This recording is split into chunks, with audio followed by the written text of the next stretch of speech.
13-ാമത്തെ സങ്കീർത്തനം. അതിൻ്റെ പ്രാരംഭം വായിക്കുമ്പോൾ നമുക്ക് അല്പം പോസിറ്റീവായിട്ടല്ല നെഗറ്റീവായിട്ട് കാണുന്ന ചില ചിന്തകളാണ് കാണുന്നത്. അതിൻ്റെ ആദ്യം വായിക്കുന്നതാണ്: യഹോവേ, എത്രത്തോളം നീ എന്നെ മറന്നുകൊണ്ടിരിക്കും, നീ എത്രത്തോളം നിന്റെ മുഖത്തെ ഞാൻ കാണാതെ വണ്ണം മറയ്ക്കും, എത്രത്തോളം ഞാൻ എൻ്റെ ഉള്ളിൽ വിചാരം പിടിച്ച് ഹൃദയത്തിൽ ദിവസം പ്രതി ദുഃഖം അനുഭവിക്കേണ്ടി വരും. ഈ ചിന്തയും അനുഭവം നമ്മുടെ ജീവിതത്തിൽ വന്നിട്ടില്ലെന്നൊന്ന് ചോദിച്ചാൽ മതി. അപ്പോൾ നമ്മുടെ സങ്കീർത്തനമായിട്ട് മാറും. എത്രയോ പ്രാവശ്യം നമുക്ക് തോന്നിയിട്ടുണ്ട് കർത്താവ് എന്നെ മറന്നു എന്നൊരു തോന്നൽ. അത് എപ്പോഴാണ് വരുന്നതെന്ന് അറിയാമോ? നമ്മൾ പ്രാർത്ഥിച്ച വിഷയത്തിന് മറുപടി കിട്ടാതെ വരുമ്പോൾ, അല്ലെങ്കിൽ വിടുതൽ കിട്ടാതെ വരുമ്പോൾ, ഒരു സൗഖ്യം ആലോചിച്ചിട്ടും സൗഖ്യം കിട്ടാതെ വരുമ്പോൾ കർത്താവും മറന്നു, മിണ്ടാതിരിക്കുന്നു, മുഖം മറച്ചു കളഞ്ഞിരിക്കുന്നു. ഇങ്ങനെയുള്ള ചിന്തകളൊക്കെ ധാരാളമായിട്ട് നമ്മുടെ ഹൃദയത്തിൽ പലവട്ടം വന്നിട്ടുണ്ട്. കാരണം എന്താ? എപ്പോഴും നമുക്ക് ഏലിയാവ് പ്രാർത്ഥിച്ച ഉടനെ 5 സെക്കൻഡിനുള്ളിൽ മറുപടി കിട്ടിയ പോലെ, തീ ഇറങ്ങിയ പോലെ ഒന്നും ഇറങ്ങാറില്ല. ചില വിഷയത്തിൽ കിട്ടിയിട്ടുണ്ട്, അത്ഭുതമായിട്ട് കിട്ടിയിട്ടുണ്ട്. എത്രയോ അനുഭവങ്ങൾ ഉണ്ടായിട്ടുണ്ട്. എൻ്റെ ജീവിതത്തിൽ അത്ഭുതകരമായി കിട്ടിയ അനുഭവങ്ങൾ ധാരാളമുണ്ട്. എന്നാൽ ചില സന്ദർഭങ്ങളിൽ, ചില വിഷയങ്ങളിൽ മറുപടി കിട്ടാൻ വൈകുന്നുണ്ട്. എന്തുകൊണ്ടെന്ന് ഓർത്ത് നമ്മൾ വിഷമിക്കാറുണ്ട്, വ്യാകുലപ്പെടാറുണ്ട്. പക്ഷെ തിരുവചനം പഠിക്കുന്നവർക്ക് മനസ്സിലാക്കാൻ കഴിയുന്നൊരു കാര്യം, ദൈവം എപ്പോഴെങ്കിലും മറന്നിരിക്കുന്നു, അകന്നിരിക്കുന്നു, മിണ്ടുന്നില്ല, മൗനമായിരിക്കുന്നു എന്ന് തോന്നിയാൽ ഒരു വലിയ വിജയം അതിൻ്റെ പിന്നിലുണ്ടെന്ന് അർത്ഥം. ശരിയാണോ? ജോസഫിന് ദർശനം കർത്താവ് കൊടുത്തു. പക്ഷെ ദർശനം കിട്ടിയിട്ട് അത് നിവൃത്തിയാകാനുള്ള ഗ്യാപ്പ് നോക്കിക്കഴിഞ്ഞാൽ ദൈവം മറന്നു എന്നേ നമുക്ക് തോന്നുള്ളൂ. ഒട്ടക്കണക്കിലിടുമ്പോഴും ദൈവത്തിൻ്റെ പ്രതികരണമൊന്നും കാണാനില്ല. ആ പോത്തിഫറിൻ്റെ വീട്ടിൽ പോയി അടിമപ്പണി ചെയ്യേണ്ടി വരുമ്പോഴും ഈ ദർശനവും കർത്താവിൻ്റെ ഇടപെടലും ഒന്നും അവിടെ കാണാനില്ല. കാരാഗ്രഹത്തിൽ കിടക്കുമ്പോഴും യാതൊരു ഇടപെടലും കാണുന്നില്ല. അവസാനം നമുക്കറിയാം, ആ പാനപാത്ര ഭാവനോട് പറയുന്നുണ്ട്, നീ നിന്ന് കൊട്ടാരത്തിൽ പറയണമെന്ന് പറഞ്ഞു. അപ്പോഴും സംഭവിക്കുന്നില്ല, അവനും മറന്നുപോയി. ദൈവം ഓർമ്മപ്പെടുത്തി പോലുമില്ല. ദൈവത്തിൻ്റെ ഒരു ഇടപെടലും അവിടെ കാണുന്നില്ല. എന്നാൽ ഈ വൈകുന്ന സമയത്ത് ഭക്തന്മാർ പറയുന്നൊരു കാര്യമുണ്ട്, ദൈവം മൗനമായിട്ടിരിക്കുന്നുവെങ്കിൽ, നമ്മളോട് പ്രതികരിക്കുന്നില്ലെങ്കിൽ ഒരു കാര്യം ഓർക്കുക, ആ സമയത്ത് ദൈവം എപ്പോഴും സിംഹാസനത്തിലാണ്. ആണോ? അതെ, ദൈവം എപ്പോഴും സിംഹാസനത്തിൽ ഇരിക്കുന്നവനാ. പക്ഷെ ഒരു കാര്യം, ദൈവം പ്രതികരിക്കുന്നില്ല, മൗനമായിരിക്കുന്നുവെങ്കിൽ ദൈവം നമുക്ക് വേണ്ടി പ്രവർത്തിച്ചുകൊണ്ടിരിക്കുന്ന സമയമാണ്. ദൈവം നമുക്ക് വേണ്ടി പ്രവർത്തിച്ചുകൊണ്ടിരിക്കുക. ജോസഫേ, നിനക്ക് വേണ്ടി ഒരു സിംഹാസനം പുതിയത് ഒരുക്കിക്കൊണ്ടിരിക്കുക. ആ രാജ്യത്ത് ഒരു സിംഹാസനം ശരിക്കുള്ളൂ, ഒരു സിംഹാസനമുള്ളൂ, പറവാനൊരു സിംഹാസനം. എന്നാൽ കർത്താവ് പറയാ, അത് പോരാ, നിനക്കിരിക്കാൻ ഒരു പ്ലേസ് പുതിയതുണ്ടാക്കുക, ഒരു ഓപ്പണിങ് പുതിയതുണ്ടാക്കുക, ഒരു പൊസിഷൻ പുതിയതുണ്ടാക്കുക. ദൈവം നിനക്ക് വേണ്ടി പ്രവർത്തിച്ചുകൊണ്ടിരിക്കുന്ന സമയമാണ് മൗനമായിരിക്കുന്ന സമയം. എപ്പോഴും അകന്നിരിക്കുമ്പോൾ ഓർക്കുക, ദൈവം എനിക്ക് വേണ്ടി ഏറ്റവും ശ്രേഷ്ഠമായി ഒരുക്കിക്കൊണ്ടിരിക്കുക. അബ്രഹാമേ, നിന്റെ ജീവിതത്തിൽ വാഗ്ദത്തം കിട്ടിയിട്ട് എവിടെ? ഇസ്ഹാക്കിനെ കാണാനില്ലല്ലോ. വർഷങ്ങൾ 25 മുന്നോട്ട് പോയി, 100 വയസ്സിലേക്ക് എത്താൻ പോവുക. വൈകിയോണ്ട് ദോഷം വരണ്ട.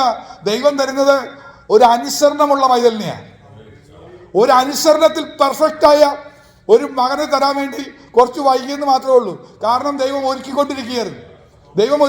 അവനെക്കുറിച്ചുള്ള സകല പദ്ധതികളും പ്രോഗ്രാമും എഴുതിക്കൊണ്ടിരിക്കുക.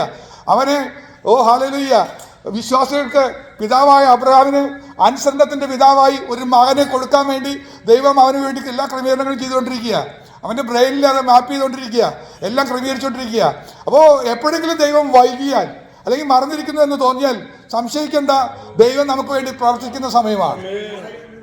അവൻ്റെ പ്രവൃത്തി മനോഹരമാണ്. അവൻ നമുക്ക് വേണ്ടി പ്രവർത്തിക്കട്ടെ. കർത്താവേ, നീ മൗനമായിരുന്നോ? യെസ്, എൻ്റെ ജീവിതത്തിൽ ഈ വിഷയത്തിൽ കർത്താവ് മൗനമായിരിക്കുന്നുവെങ്കിൽ ഉടനെ ആമേ പറഞ്ഞേക്കണം. കർത്താവേ, അങ്ങേക്ക് വേണ്ടി പ്രവർത്തിക്കുന്ന സമയമാണ് ഞാൻ തിരിച്ചറിയുന്നു. അത് പ്രവർത്തിക്കുന്ന സമയമാണ് ഞാൻ തിരിച്ചറിയുന്നു. അങ്ങനെ സങ്കീർത്തനക്കാരൻ ജയിച്ചേ. അവസാനത്തെ വാക്യം, തൊട്ട് മുമ്പത്തെ 5-ാമത്തെ വാക്യം ഒന്ന് വായിച്ചേ.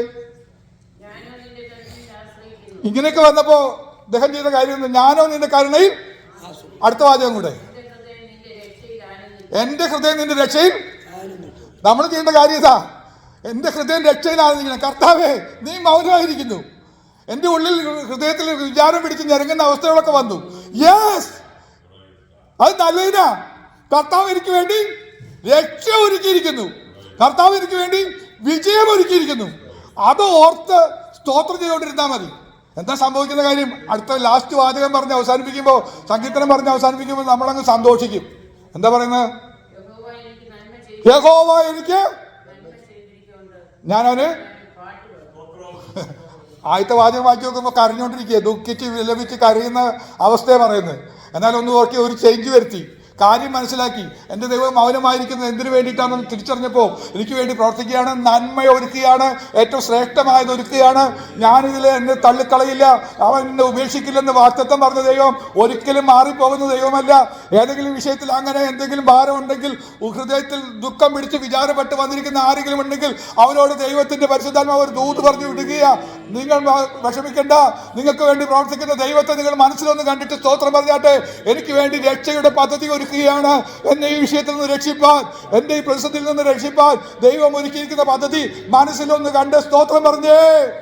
Hallelujah, hallelujah. അങ്ങനെയാണെങ്കിൽ അടുത്ത ദിവസം കാണാൻ പോകുന്നത് അത് ഫിനിഷായിട്ട് കാണാൻ പോവുക. നന്മ ചെയ്തിരിക്കുന്നുണ്ട്. ദൈവം ദോഷങ്ങളാൽ പരീക്ഷിക്കില്ല.